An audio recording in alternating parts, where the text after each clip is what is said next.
guys, welcome to my channel. Happy Breastfeeding Week 2020.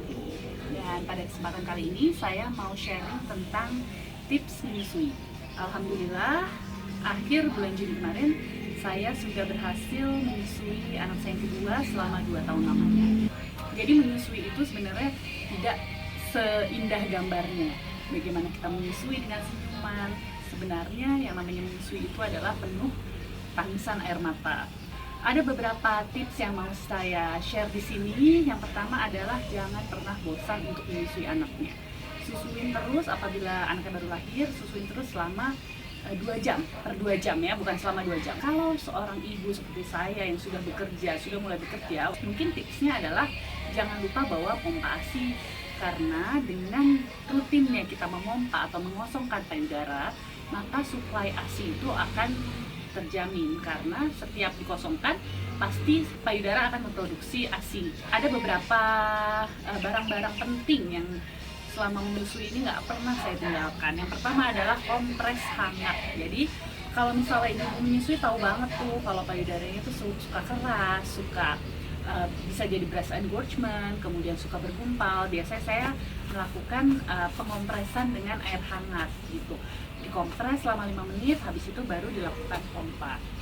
Ini bukan kettlebell, bukan kettlebell. Ini adalah pompa andalan saya selama saya menyusui Ganadia selama 1 tahun pertama mungkin. Dan yang pasti adalah bantal menyusui yang sangat nyaman. Karena ini bantal ya, ini dari anak saya yang pertama sebenarnya, udah 8 tahun dan ini waktu itu kado dari teman saya. Bantal ini menurut saya sangat menunjang posisi saya dengan tulang punggung. Jadi kalau misalnya tahu banget nih ibu menyusui, pasti kalau misalnya menyusui kelamaan pasti punggungnya langsung nggak nyaman atau low back pain biasanya. Jadi posisi, tempat dan semuanya benar-benar harus nyaman untuk lansia. Hai, nama aku Eva, aku temannya Dokter Dinda yang kebetulan 2 anak kami umurnya sama, umur 7 sama umur 2 tahun. Nah, karena kita kebetulan menyusuinya di waktu yang sama, sempet aku terkendala dengan masuk rumah sakit karena kecapean. Tapi untung berteman dengan Dokter Dinda, dia menolong saya dan ngasih donor ASI yang lumayan banyak. Ingat ya, karena waktu itu panik masuk UGD, tapi anak di rumah. Nah, untung Dokter Dinda, Din, tolong gitu kan, langsung dia siaga membantu sesama geng busui mengirimkan ASI yang banyak. Jadi aku di rumah sakit tenang. Happy Breastfeeding Weeks. Dah. Nah, salah satu tips sukses ASI menurut gue selain dukungan dari suami dan juga keluarga, yang paling penting adalah dukungan dari teman-teman, terutama teman-teman yang waktu itu juga lagi nyusuin ya. Jadi kita punya tempat untuk berbagi cerita, gimana tips meningkatkan produksi ASI, vitamin dan ASI booster apa yang kita minum, sampai merek BH dan daster menyusui yang enak. Kalau gue ingat, gue itu emang ngajarin Dinda untuk power pumping.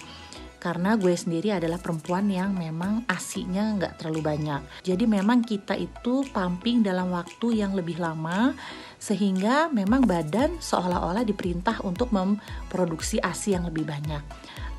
So breastfeeding is not easy, but it's always worth it. Jadi waktu itu ada WA masuk dari Dokter Dinda itu kurang lebih jam 3 pagi. Mbak, Gena nggak mau minum susu pedot, nggak mau netek juga. Please Mbak, home care Mbak, ayo ke rumah aku. Dok, kayaknya kita relaksasi aja ya. Kebetulan Dokter Asti praktek hari ini di Kamar Medical Care. Kita keluar dari Dokter Asti, terus itu benar-benar happy banget. Kok bisa ya Mbak? Kok bisa ya Mbak nyusuin lagi ya Mbak?